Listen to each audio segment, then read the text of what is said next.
XenonZcar here. I just want everyone to know on August the 26th, which is 2 Sundays from now, we're going to be hosting our summer Z-Car meet and cruise. So if you're not doing anything and you're in the Pennsylvania, New York, New Jersey, Delaware, you know, the main tri-state areas as they call it, feel free to stop up and we'll be happy to go ahead and have you come. We're going to have food and drinks, as well as later on we'll all head out to the Buffalo Wild Wings for dinner. And meetup time is for between 11 and 12 o'clock. And the car show will have everyone registered and everything by 1 o'clock. We'll do the People's Choice voting. That needs to be in for about 2. And then we'll do the awards right after that. After the awards, we'll all head out for the car cruise. I got a nice route planned for everybody. A lot of nice twisty roads, and there's some farm roads and everything for some great picture opportunities. Again, that's Sunday, August 26th. Come out and enjoy XenonZcar for a great time. So hey guys, let's go ahead and talk about the Z-Car. I want to know what got you all involved in the Z-Car scene. Whether it was if you liked just the way the 240ZX or 240Z looked, or if the 80s caught your eye and you got stuck with the boxy styling of the 300ZX, first gen Z31 like I have here, or was there something different? Just the whole community, or you just wanted something Japanese, front engine, rear drive? Let me know in the comments down below here what actually you looked, or what actually caught your eye about the Z-Car, and what got set your heart on it. With that said, I'm going to go ahead and tell you what caught my eye. Little story is, I was about 9 years old in 1986. I know I'm dating myself, but this photographer came to the house to do our family portraits back when, you know, photography was a big thing. Pulls up in this medium blue metallic 86 300ZX Turbo, and I absolutely fell in love with that car, and I always said I'd have one eventually. So 9-year-old kid is joking around with his photographer, and I tell him I'd love to drive that car, and jokingly gives me the keys and he says, if you can drive stick, go ahead. My mother wouldn't let me, of course, but I would have tried my damnedest to do so. That's the car that caught my eye. A few years down the road, I meet a wonderful girl in Tennessee and moved down to Knoxville with my beat up old Ford Ranger. Thing barely made it. I believe I blew the motor up on the way down because it was knocking something fierce when I pulled into her parents' driveway. Anyway, a gentleman that we went to church with, he did a lot of trading cars and such. So he knew a guy who was looking for a Ford Ranger chassis because he had a 2-wheel drive chassis. He wanted to make it 4-wheel drive. So we did a little bit of wheeling and dealing. I traded him my Ford Ranger chassis, and in trade, he traded me an 86 medium blue metallic non-turbo 300ZX. And I loved that car. It needed a lot of work. The windshield was broken in it. The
took it to work to show my fellow co-workers, you know, hey, look what we did, what we built. We put the turbo setup on it, and things fast as all heck. And later that day, I wasn't feeling well, so I decided I'm going to try to beat traffic early and leave a little bit early for the day. So I got in the car and I was driving home and was passing the mall, the Easttown Mall they call it. I was passing the mall right there, going under Interstate 640, and a lady decided she was going to go ahead and try to beat the traffic, cut across, make her left turn up onto the on-ramp. And it was either me hit the lady or hit the tractor trailer that was in the passing lane right next to me, go underneath the tractor trailer, and I chose to hit her because I figured it'd do a lot less damage than the tractor trailer would to the Z. With that said, it totaled out both cars, but surprisingly I was able to drive the car up onto the rollback without any fluids or anything leaking out of the car.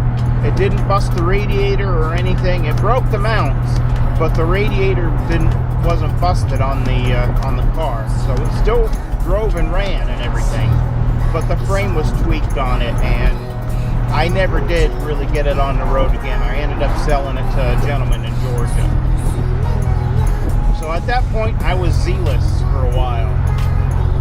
It wasn't until I met a gentleman over in New Jersey named Brian, and you'll meet him in future videos. He's actually coming to the show hopefully in 2 weeks, and you'll meet him. We got talking at a job that we were both working at, and it just so happens he had a 86 300ZX that needed some work, but he also had an 88 300ZX turbo that he drove every day, and he just recently got into a fender bender. He needed a fender fixed. So I said to him, you know, I'll help you out with your car. I know these cars really well and everything. And we made a deal. I was going to fix his car, and he was going to give me his old 86 300ZX. So that's what we did, and that's when I got my next Z. And I had that for about 2 years until the rust forms got to it. And by that time, I bought the one that I currently have that I've been fixing up for the last, say, 15 years. The motor swap and everything. So that's really what got me into the Z's, is seeing that 86 300ZX pull up in front of my parents' house when I was a kid. I absolutely fell in love with them, and I love all Z cars. It's just the whole community, the whole the looks of the way the cars are. There's nothing like being in a Z.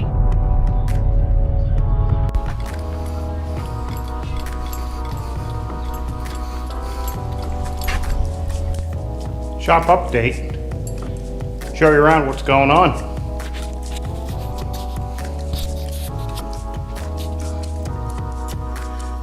Well, for the first time in a little while, middle lift is empty, but that's gonna get full today for about a day or so.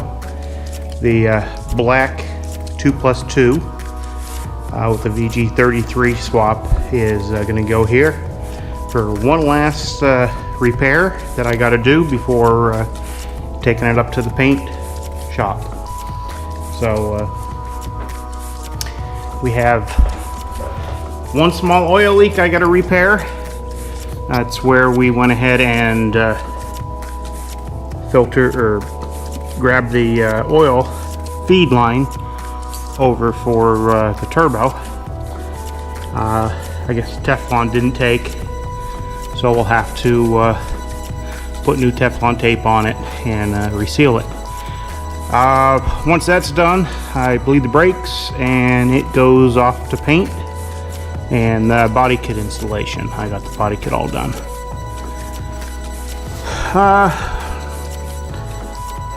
My 86 is sitting here covered up as usual.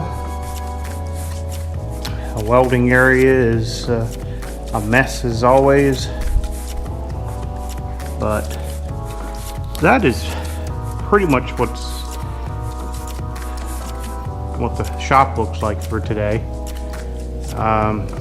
We're going to bring in the blue 85 to just burp the coolant and just finish the overall inspection of it before the customer comes picks it up later this week.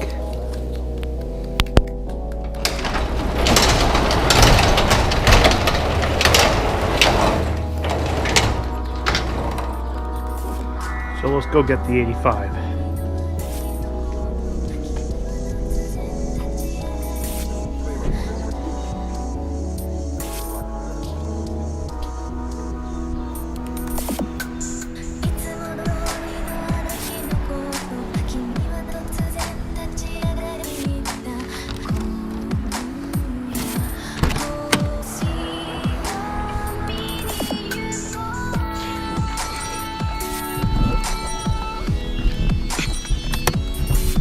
This hasn't been started in about a week.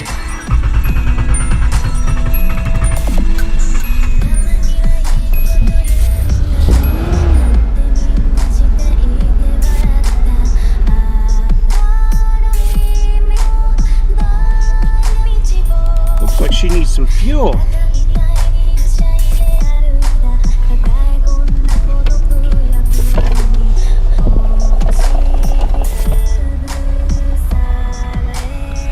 I'm gonna go back her in and we'll be right back.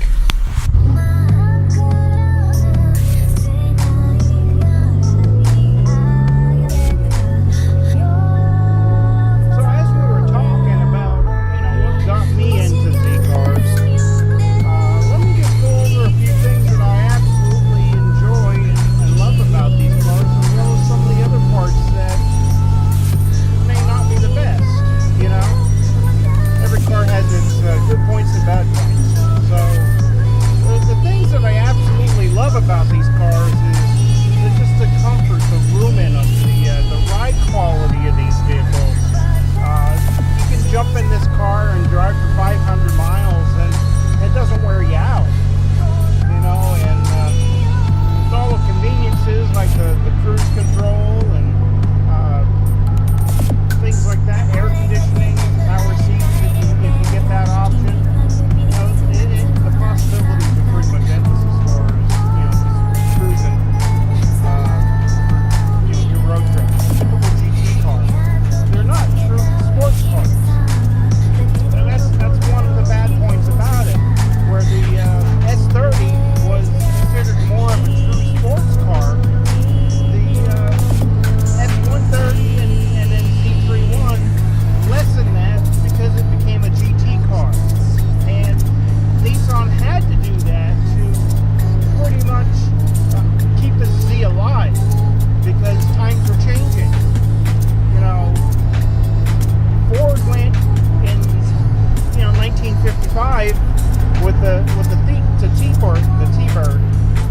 It was a two-seater roadster sports car to compete with the Corvette, and that only lasted 3 years because Ford saw that they're not going to be able to compete with the Corvette in that type of market because the people weren't buying them like that. When Ford went to the 58 model T-Bird with the four-seater, they ended up selling a lot more cars, and that's what Nissan had to do when it came to the Z-Car. They had to soften it a little bit to get more people interested in buying this vehicle. So with that said, it's not a bad car. It's actually a really good car. Real fun car to drive, especially in the turbo form.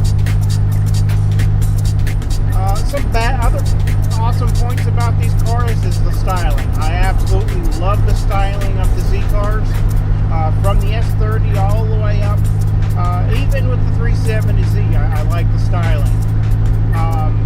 The kind of point that I didn't like was the Z32 styling and the Z33 styling.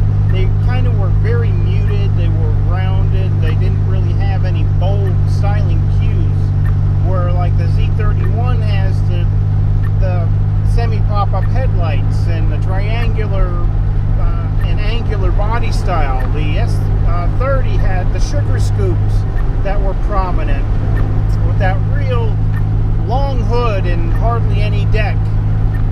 Same thing with the S130. They still retained the sugar scoops in the front. They had that very long hood and a real short tail on it, reminiscent of the Jaguars.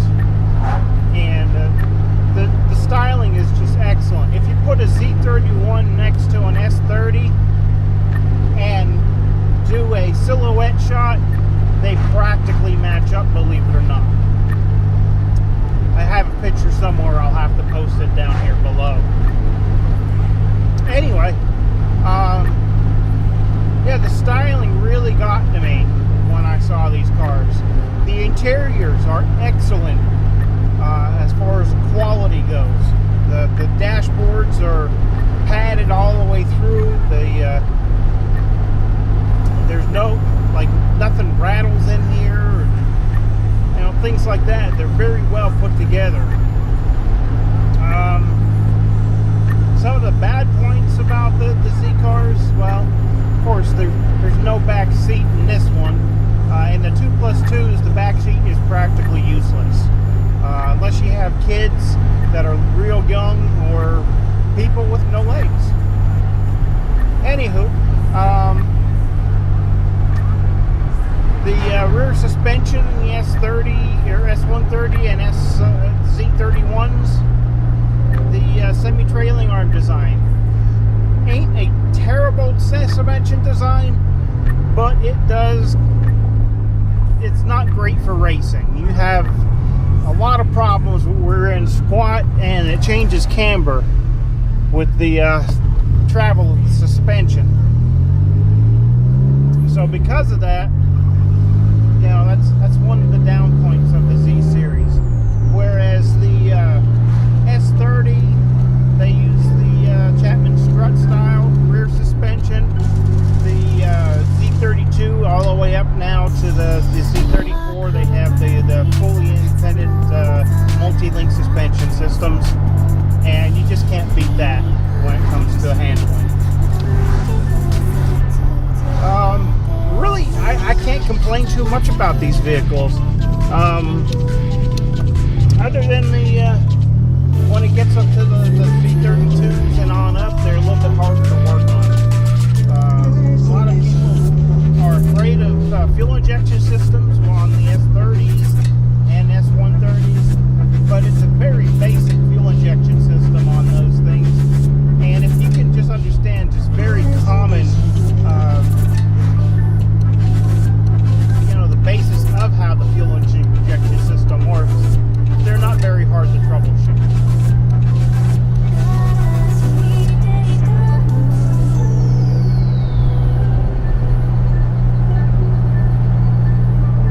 Really, that's about all I can really go over on, what I like and dislike about the Z series. Like I said earlier, post your comments down below. Let me know what you think. Let me know how you like these videos. If you see something on my website, XenonZcar.com, that you think needs an update, or you think or it's missing on that website, or maybe something is not right, let me know so we can get it fixed.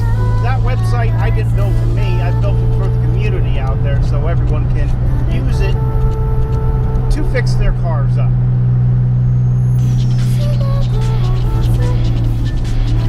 Well, guys, I think I'm going to call it for right now, and I hope you all enjoyed this video.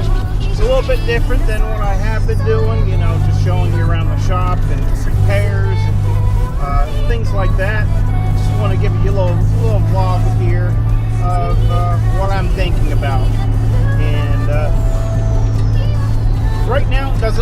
like XenonZcar, the shop, is going to open up full time here this year, possibly. Some things came up that have to get taken care of before we can get full time. But we're still going to be taking on customer jobs. Wintertime's coming up. We're getting our heat system installed. So we'll be able to work throughout the winter this year.